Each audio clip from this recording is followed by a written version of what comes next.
I'm here in British Columbia once again with Sunbow, who has some updates for us. Book number 3 of the Sasquatch Conversations has come out, and essentially it's brought in about 10 different authors, all who have been in contact with the beings we know as Sasquatch. And each one of them has stories that kind of verifies and validates and overlays with each other's stories. And we are not going to have time to get into all of them, but we're going to pick and choose. And first we'll start with some of Sunbow's own experiences that we haven't talked about before, because I was trying to imagine a couple of them as we went. And first of all, let me ask you, how did this year's event go in terms of the amount of contact with people, and maybe if there were some overarching messages coming in? Yeah, this year's conference was very successful. We had we counted 222 people. Ooh, excellent. We had people again from Australia, from Russia, from Europe, different parts of North America. There was 12 workshops every day for 3 days.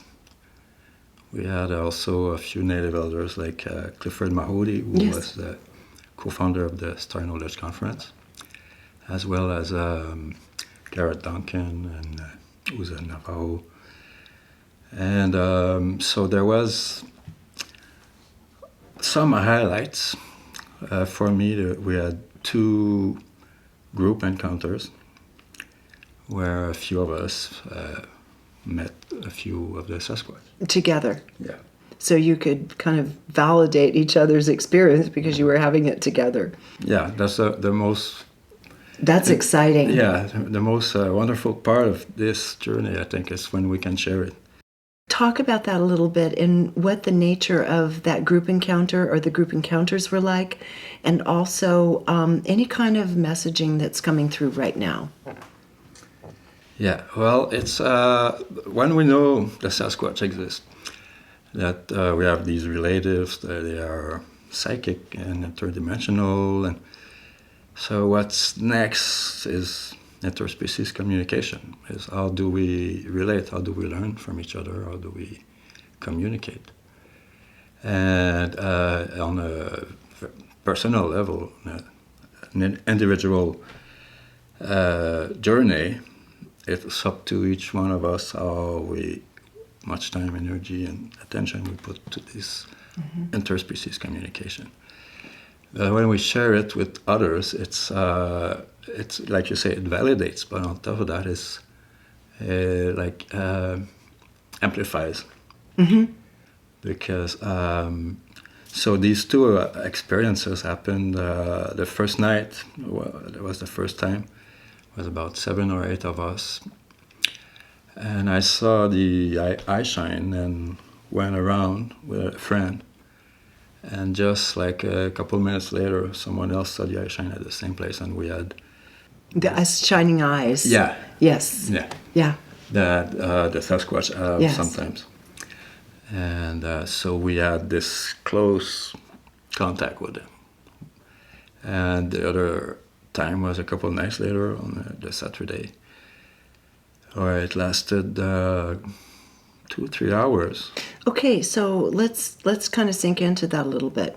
The first time, was it Kamooh or was it another being, Sasquatch? I think it was others. There was probably a local Sasquatch that were there. Yes. Gail was one of the co-authors. She felt a female. And she's the one who got a message that time. The other time is when we went to the amphitheater. Went to the what, amphitheater? Amphitheater. That's where a lot of activity has happened in the past 3 years. For instance, a lot of orbs on the photos. Many orbs everywhere, yeah. So there was Shakara, who's channels the star language. She started to talk in the star language, and they came out. It's the second time that I see her doing that. Interesting. And they came forward. More than one? Yeah, there was a few. It's hard to say exactly how many because we see one. Because some are partially hidden and some are coming a little more forward, yeah. Yeah, and they kind of are not totally fully materialized. So we can see one appear and disappear, and next one there, one walking by, we see eye shines, we hear branches crack, footsteps, all these things. So there was about, again, 7 or 8 of us. Interesting. And now the communications through Gail, was everything done telepathically in the usual way then? Yeah. Yeah? Yeah, that's how communicators who get in deep conversations with them. And including yourself, obviously. Yeah. And what did that particular message coming from the female Sasquatch through Gail have to share with you? They were welcoming us. We were just coming in. And it was the first time she was seeing the eye shining. So she was very happy about it. And it confirmed what I just see a couple minutes before that she didn't hear. So that what? She didn't hear that I had seen the eye shine, and she saw them. So that's those signs they give us that they have many ways to manifest and to come forward. So really the overarching message is, okay, now is time for proof. So you can learn to relax with this and be more comfortable that we're here. Proof is, I don't think, it's not about proof. They give signs, they give evidence. We can find footprints, we can see them, we can hear them, we can find structures they build, we can find hair in some cases, we can find gifts they leave. Gift they leave, yeah. So there's all these different ways they have to manifest to let us know of their presence. Right, and you were saying earlier that the larger message was it's time that we begin coming together and communicating. Yeah. So it wasn't per se like very specific messages they had to do at that moment, but here we are, let's learn to be together. Exactly. Okay. That's once we know we're not alone, and we have these relatives that are not only very close but very evolved. They can be great teachers. So the next step is to communicate, and it's a long process. And I just mentioned many different ways they have to communicate, but the deepest level is on telepathy. Yeah, on the psychic planes. Yeah. And in the book, it talks about why they can go undetected if they choose to. That they have the ability to bend light, so the illusion is simply it's just almost like creating a field where you can't see them, even if they're standing right there. And they also have the ability to change frequencies just enough so it's out of the human ability to perceive visually, right? Yeah. And they can phase in just as quickly if they choose. Exactly, yeah. They move between the different dimensions or densities. And there's certain densities that do not reflect light or that are not visible in our spectrum. Yes, yeah.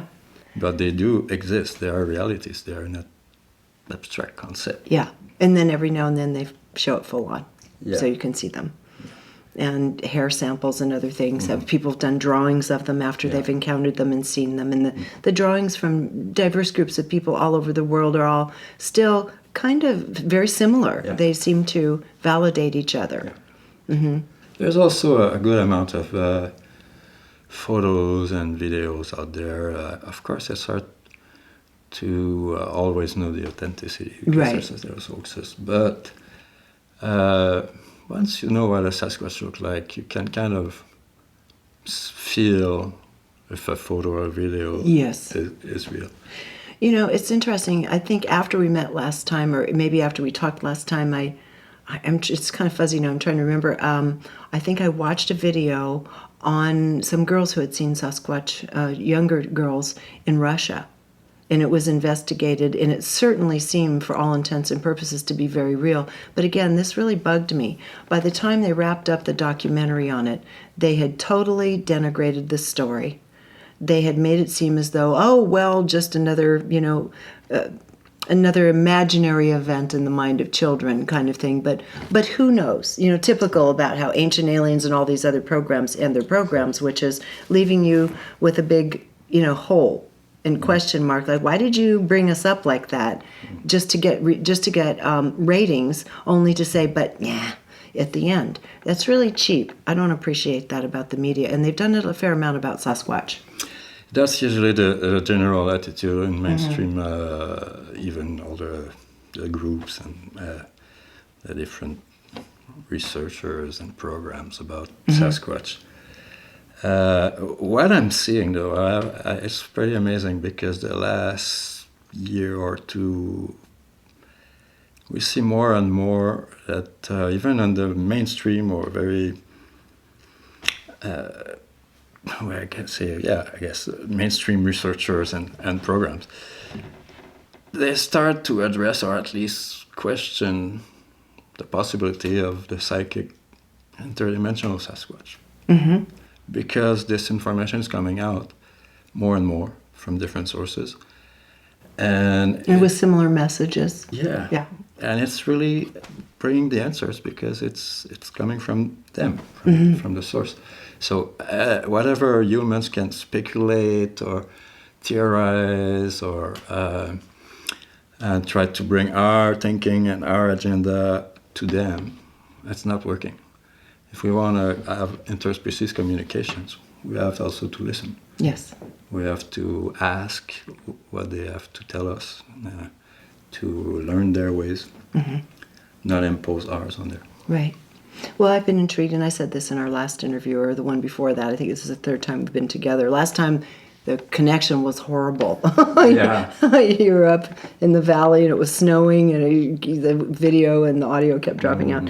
But one thing I've said from the beginning, which is why I wanted to meet with you initially, is because years ago, in my own experience with my own group of guides, I had given a little group of us a little exercise to look at when I had asked about Sasquatch, and this is probably 30 years ago. And they said, why don't you tell us instead of us telling you for once? And we had to really go inside and meditate on it. And I saw they're evolutionary branches that are distinct and unique in their own. They're nothing to do with us.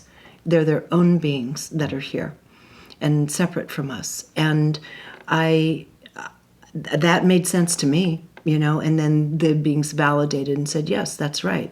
Just like you're not an evolution per se from apes. It doesn't work like that. There are these distinct species that have all been developed different times, sometimes even simultaneously. And so the beauty of the Sasquatch is they have never had the original knowledge, the original earth connection, cosmic connection dampened by being uncivilized as we have, right? Exactly. So that's why they're able to hold and retain knowledge that can reflect back to us that we may have known once in far, far distant times and have completely forgotten. They're there not to boss humanity around, to simply remind us this is. And so from their point of view, what do they say humanity is capable of? Because in one of these chapters, and I've forgotten the author right offhand, I'd have to kind of rifle through my notes really fast, it said that the human being was the most advanced biological entity in existence. Well, what goes along with that? What does that mean? Probably on this planet, because we've refined the skills and abilities of every other species, basically, through our bigger brain and our hands and the skills that other animals don't have.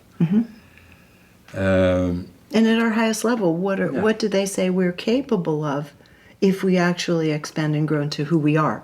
So, remember. Yeah, because we are also multidimensional. And actually, the interspecies relations and multidimensional shamanism, they go hand in hand. They basically lead to each other.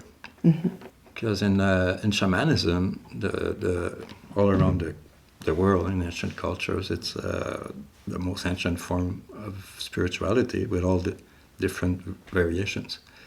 But it's basically remembering our connection with all living beings, and which involve interspecies communication. And star Yeah. systems. Even with plants, like we will honor the plants and give thanks to them, and before using them. In shamanism, people learn to honor the animals, to respect them, work with their spirits. So shamanism is basically based on interspecies relations in large part, which also involves multidimension. Yeah. Because to talk with a crow or with a plant, it's not necessarily in human words, or it's in soul, it's in telepathy, it's a spiritual language. So if we can do that with, like, we could say, less evolved forms of life, like plants or animals, then if we can do that with more evolved forms of life, Sure. we have so much to learn. Once we develop the ability to listen, and also not just to learn, but to remember. And they do talk about this, about our being manipulated and cut off from mass remembrance of who and what we are as a species. And all of the viewers of this show know that these kinds of things go on to distract and lower our frequencies to the point, lower consciousness to the point where we really don't even care to remember, don't even know why we'd want to remember or what there is to remember. And they say you need to wake up and remember, right? Yeah, because also we're the way our collective destiny is going on this planet at this time of evolution, more than any other before. It's critical. We're destroying the environment and the biodiversity, and we're even fighting amongst ourselves over non-renewable resources that destroy the environment. We use destroying technologies. So there's definitely a big evolution that needs to be done. And they are still in communication with their star elders, the star people, and many people here on Earth are in contact with predecessors, star people other types of species who've been here and walked this planet. And the message is always the same. The first thing is you absolutely have to stop hurting Mother Earth, your host. You have to stop. She's an unimaginably conscious being going through her own evolution, and you're a guest. Yeah. Right? Exactly, and we depend on Earth, on nature, where we depend also on all species. Yes. Every life form is interdependent. Right. So by hurting nature, we hurt ourselves. And also, it's a step toward peace, toward a peaceful living, is to respect all life, to honor all life, and to preserve as much as we can. That's what I've seen. It doesn't matter where the messages come from whether it's a cheesy movie in the 1950s to encounters with Sasquatch to more sophisticated military interactions. The message is always the same. You really need to stop doing damage to your host here and then start waking up, to what's possible. Yeah, which also involves spiritual awakening, or we could say raising our consciousness into remembering our multidimensional selves. Well, I've been up here interviewing Clayton and Jeff, of course, who you know well. They introduced me to you, and the whole thing is about raising consciousness. And so sometimes you have to have kind of a shocking display of presence in order for a person to be surprised into the next level of awareness. One of your experiences in the book you talk about is when Kamooh, who you've had contact with a lot, for the last few years, Kamooh decides to visit you at a relatively crowded campground. Instead of you going and being drawn out into a remote area of nature. Tell us about that event and what happened. That happened on my birthday last year. And it was a pretty big surprise, because I got to BC a couple of days before. You got what? I got back to BC. Oh, BC, okay. Couple of days before. And I opened a map. I said, where am I going to go for my birthday? And first thing I read is Sasquatch Park by Harrison Spring, what they call the Sasquatch capital of the world. Which is, where is Sasquatch Park compared to, say, Vancouver? It's about, let's say, 1 hour east of Vancouver in the Fraser Valley. Oh, in Fraser Valley. Okay, Yeah. gotcha. And Harrison Springs has the Sasquatch Days festival since 1938, which is a native-led event. And they have Sasquatch statues all over town. Well, they're all over town here. In fact, Jeff was wearing Sasquatch socks yesterday. Yeah. Red socks with a Sasquatch all over them. Yeah. This is Sasquatch country too. Okay. Yeah. Nelson has this T-shirt with a Sasquatch and a UFO. Yeah, exactly. So you're at this somewhat crowded campground. It's your birthday. Yeah, and I felt a call to go there, and I got there. At out of a big park, there's only a small area for campground. Where there was about 150 people parked there, and I went for a hike and meeting people on a trail. I'm started to think, well, nothing's gonna happen here. There's too many people, and I didn't know why I was called there. But when the night came, I started hearing calls, Sasquatch calls. Can you make that sound a little bit? What does it kind of sound like? They have a very wide variety of vocals. Mm-hmm. The ones I heard the most is what I call the friendly hoots. Hoot? They go like, woo, woo. So it can almost sound like an owl? It's somewhat. Okay. It's not quite. So your unaware camper could think, wow, that's a deep voice for an owl. Yeah. Okay. Yeah. And again, I can't reproduce it. It's just to give an idea. But when I heard that, I said, oh wow, there's a Sasquatch out there in the mountain coming this way. Nobody noticed, of course. Then about, 10, 15 minutes later, he released a big scream, like a howl, just on the edge of the campground. So everybody went like, what's going on? And I hear the little girl next campsite. She asked her dad, Dad, what was that? He said, maybe a Sasquatch, So she freaked out. She said, no, go away.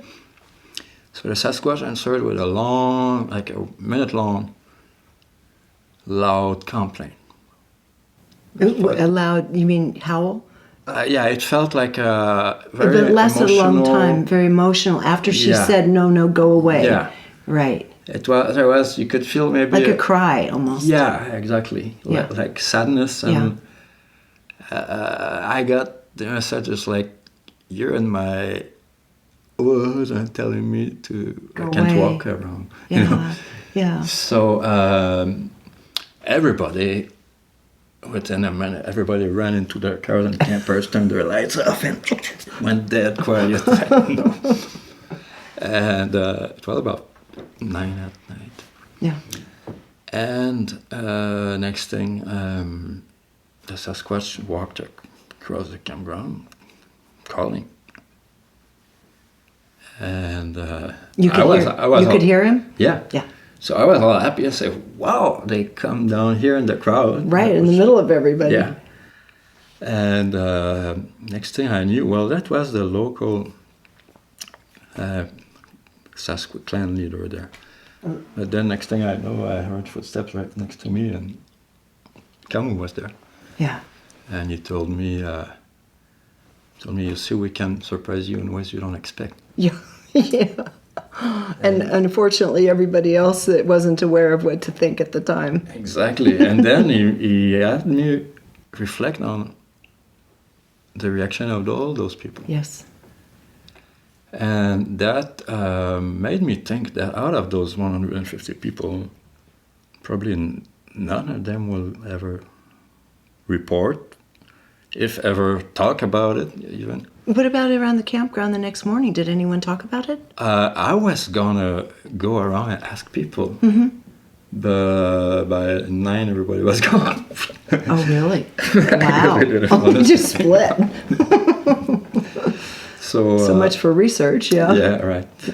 So, well, I got my sign, but that made me think about what we call cognitive dissonance, where Cognitive dissonance, Yeah. right. You can be right in front of you, but you have no place to put it, so Yeah. it's like that.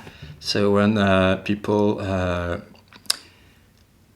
see or experience something they don't know, it's easier to deny it, to say it doesn't exist. Or if they can't understand it, they say it's impossible. Right.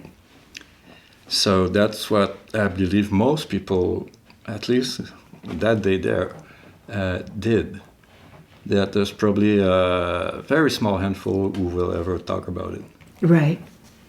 And that makes me realize that there's many more sightings and encounters than we ever hear about. Right. Just people just don't report. As an example, my roommate now he's been asking people around the last couple of years. He found over 70 accounts, locals who had encounters. Who had never reported it Yeah. prior. Interesting. So the time now is drawing near for us to start becoming a little more humble Yeah. and understanding we're not all that. We're not the only species here. And it doesn't mean we're less than. It means that we've, in a lot of cases, made some bad decisions and have to recover ourselves and stop some of the behaviors. But no one's putting us down as a lesser species. That's not what it's looking like. And whether it's coming from star people or whether it's coming from the Sasquatch. No, it's actually they're trying to remind us our value, our potential, that we have buried under our ways, under our uncivilization. You can say. Uncivilization, yeah. The programming, the conditioning we've been brought into since generations, since probably thousands of years, where we cut ourselves from nature and from our spiritual essence. Absolutely. Now, in the back of the book, and again, there are so many different people that have their part to say in the book, and I don't want you to have to speak for them because that's their experience, but people can certainly read the book, right? Conversations with Sasquatch, book 3, right? Sasquatch Message to Humanity. Ah, yeah, right. Okay. Sasquatch Message to Humanity. Kind of there. I don't have it sitting in front of me, so sorry about that. Now we've got it right. Book 3.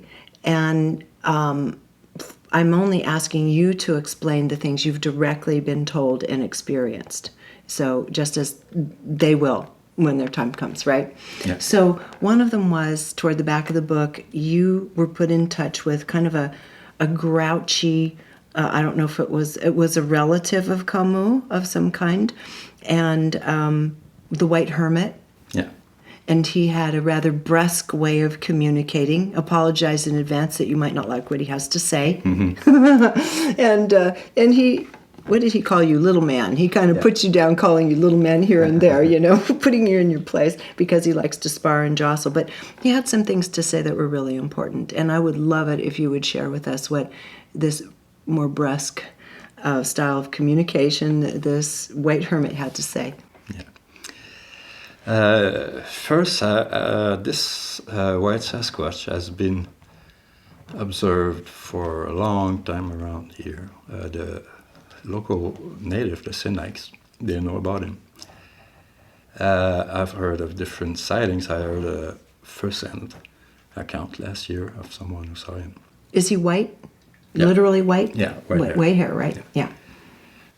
He was seen by Sasquatch Lake because that's where, just about an hour from here. In 1960, they saw Sasquatch there, and they organized big hunting parties that were sponsored by companies like the Columbia Brewery, for instance. That's why they have a Sasquatch as a mascot. Columbia Brewery to go out and hunt Sasquatch. How the primitive. Kokanee beer. Yeah. They have a Sasquatch. That's their emblem is Yeah. Sasquatch. Because that's at the foot of the Kokanee Glacier. So that Sasquatch Lake is a small lake in the woods. They built some kind of a base camp there, which is still nowadays used as a campground. But in the day for hunting. Yeah, in 1960. Of course, they never caught a Sasquatch, but they had encountered and sightings. And the official story doesn't tell us why they stopped, but according to the Sasquatch, they kicked them out, basically. Nobody got hurt, but it's pretty easy to frighten people in the woods. Oh, sure. Especially if you're hunting for Sasquatch. You're right. We can all imagine that. Just with the sounds alone, to say nothing of leaves and branches cracking overhead and so forth, and you can't see anyone. Right. And so he went on to explain that he has this caustic personality because in his role, he carries a certain amount of anger. He said, just like humans carry anger, I carry anger to what's been perpetrated against us. Yeah. And that story I just told was a big part of it. Because before that, they were living in peace with the natives. They had encounters and they knew they respect each other. They had communication with the medicine people, as in most tribes, actually. But like he's a bit like not too polite. No, a little insulting. Yeah, but at the same time, it's teachings. It's giving lessons of humility, for instance, seeing how we are.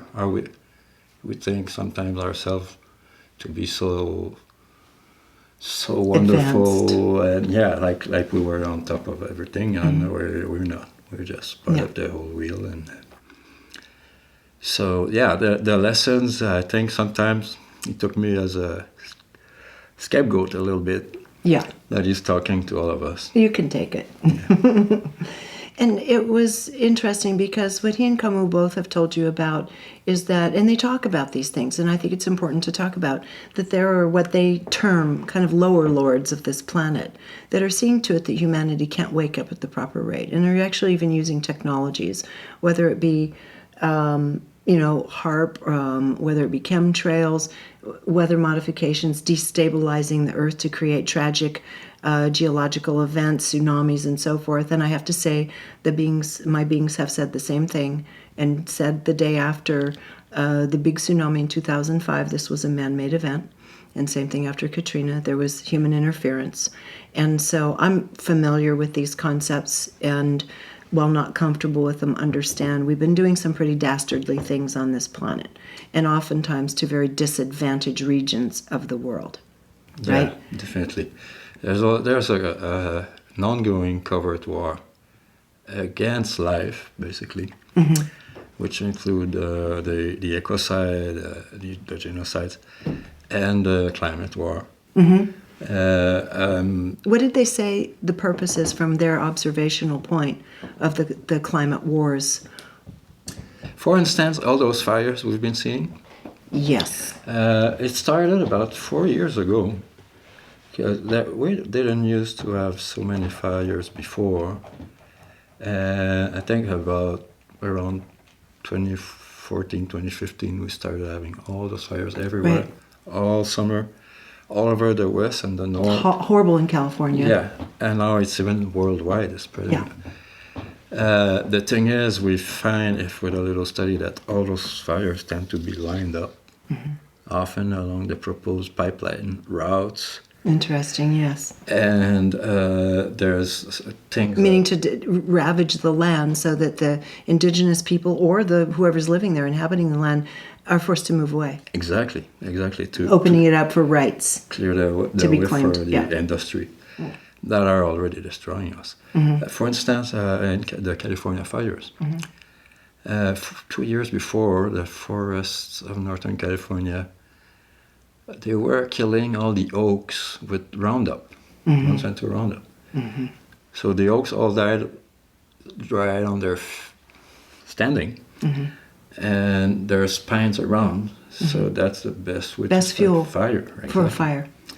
And we've seen videos and people have done research now. So many they say the most selective fires in history. That you have like rows of houses that are completely flattened, alternating with rows of green trees. Exactly, and we've all seen the images of this. And this came up in Judy Wood's book about Where Did the Towers Go? About particle beam laser technology, Tesla technology, that was in her studied scientific opinion. She doesn't say who, why, she doesn't care about that, was used to take those buildings down, and then 3 blocks away, a seared row of cars where the top half of the car is fine, the second half is fried. Yeah. That's, to me, that would indicate weaponry. That Total, level of weaponry. Evidence. And they can start fires and take out tracts of land like that. Even the road railings. Yes. They were burning everywhere they had a boat, and the twigs next to them didn't burn. Right. So that's obvious that it's a microwave weapon and stuff Exactly. like So this is going on, and there, you know this, you've researched it on the ground, but the Sasquatch are explaining to you why this is being perpetrated by these hidden forces against humanity. And they do say some are human and some are not human. that. Yeah, definitely. Yeah. So let's talk about that for a moment. And then what to do about it. Yeah, it's because, some beings want to control and dominate. Yeah. Including humans, of course.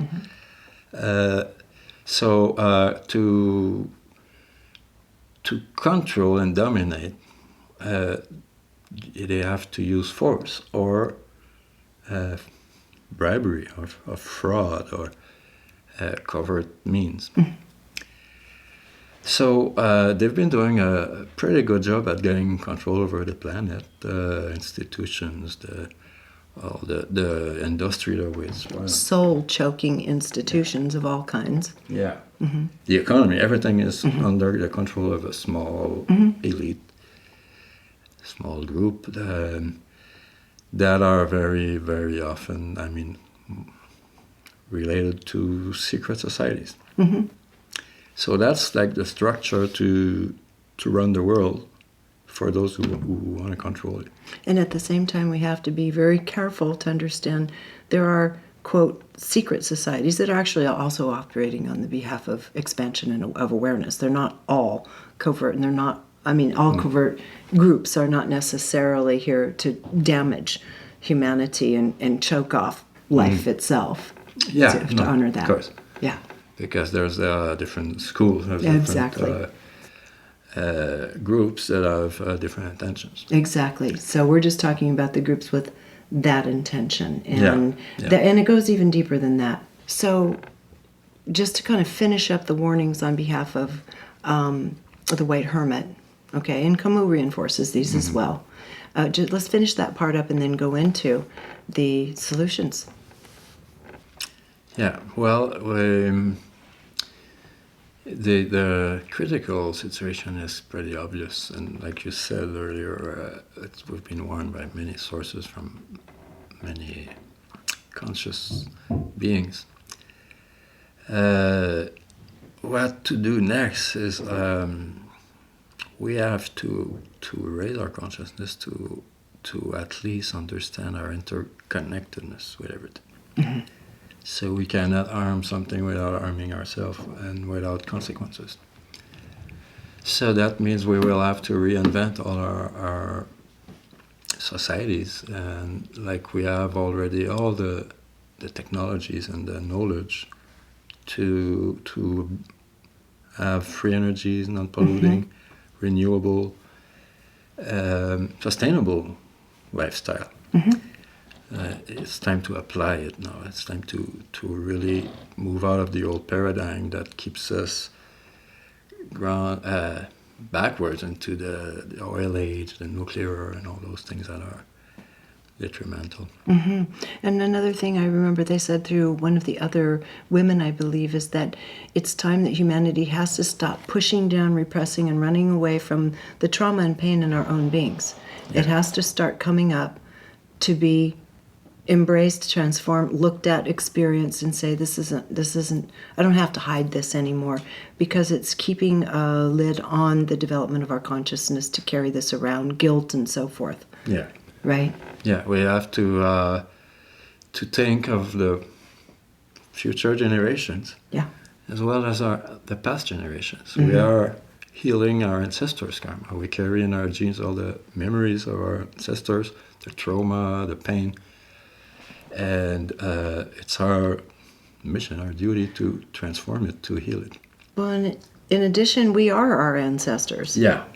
I mean, that's the part people often forget. Yeah. We often created that very trauma Right. that we now inherit 3 or 4 generations later by often incarnating back into the same bloodlines, Yeah. right? And they acknowledge the reincarnation aspect of our existence as a species. Yeah. Yeah. Because we have so much shorter lifespans than they. Mm-hmm. So we're here a short time and come back and we inherit this. And to bring this up for healing and clearing the slate, taking the lid off of it, so we can then come into that harmony together for healing together and also collectively and the planet itself, helping her just get out of her way, let her do her own healing, stop damaging her. Any final thoughts that you want to share on that, those messages about our way forward? Well, that's the path to also to make peace with our planet, starting with ourselves, like the personal healing, the collective healing, the other species.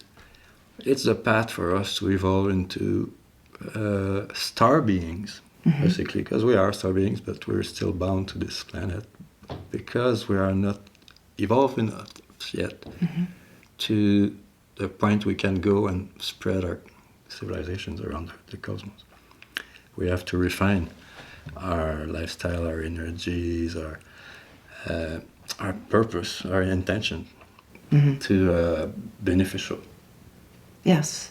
And there is a person who has been featured on Gaia a few times who's had kind of a background that works with the government, kind of covert ops and such, having to do with the UFO ET experience. And in one of the shows he was featured on, because he talks about all these different species he's encountered and aware of and such. And of course, everyone's like, who's the most violent species? And he said, well, hands down, the most dangerous species is us. Certainly where we're living, we don't have to fear that. We need to fear our own behavior. So it does have to be transformed. Yeah. And they say the same. Yeah, because there's a law of non-interference to that, that we break ourselves. Yes. Because we go around and destroy other species. Right. But because we do destroy the ones we have the possibility or the power to destroy. Right. If we were to meet more powerful species, we could be the prey. We could be treated just as we treat the ants, for instance. But more evolve means also more conscious, more compassionate, more harmonious, more peaceful. So that's what they're calling us to work on, to become, because we can then reconnect with all our great cosmic family. Right. So to accept and transform our own dark parts and start accepting each other on a deeper level, compassion for all living things, right? And then we're ready to do business with others. Yeah. Thank you so much, Sunbow, for taking the time to come be with us. And is there a website people can go to now for the conference? Because before, no one could get hold of you. So where do we go now? I got my website started this spring. It's scenicsasquatch.com. Scenic stands for Sasquatch Close Encounter Network for Interspecies Communication. Very good. We promote nonviolent, peaceful communication. Well, thank you for all the work you're doing, for bringing so many people together now, and for bringing a very gentle message forward. It has a little warning hidden in it, but it's basically gentle. We just have to get out of our own way and do the right thing, and we're on the right track, right? Right. Thank you so much, Sunbow. Thank you very much. Until next time, thank you for joining us here on reginameredith.com. Thank you for watching this video. You can find many more like it free of charge by going to reginameredith.com. And if you're finding that this kind of content is adding value to your life, you might want to support my work by clicking on the Patreon button on the website, reginameredith.com. As a patron, you have special videos, insider commentary, and much more. Check it out.